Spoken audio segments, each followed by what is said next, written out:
சரி, இப்ப என்ன? உங்களுக்கு என் மனசுல என்ன இருக்குன்னு தெரியணும், அவ்வளவுதானே?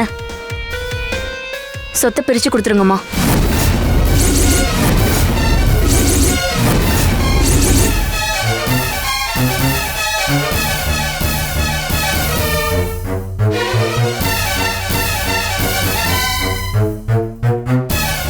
என்னம்மா ஓப்பனா சொல்லுன்னு சொன்னீங்க, இப்ப சொன்னதும் அப்படியே வாய் அடிச்சு போய் உட்காந்துட்டீங்க.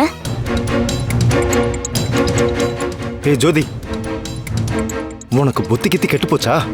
இப்ப சொத்தை பிரிச்சு கொடுங்கன்னு கேக்குற, அதுக்கு என்ன நடந்துச்சு இப்போ?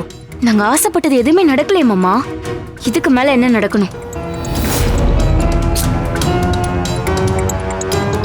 என் பொண்ணு நேத்து என்ன கேட்டா, நாங்களும் உங்க கூட தூங்குறோம் தானே சொன்னா.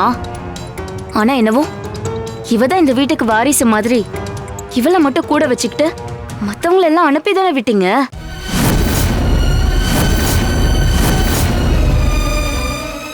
சரி, அதை விடுங்க.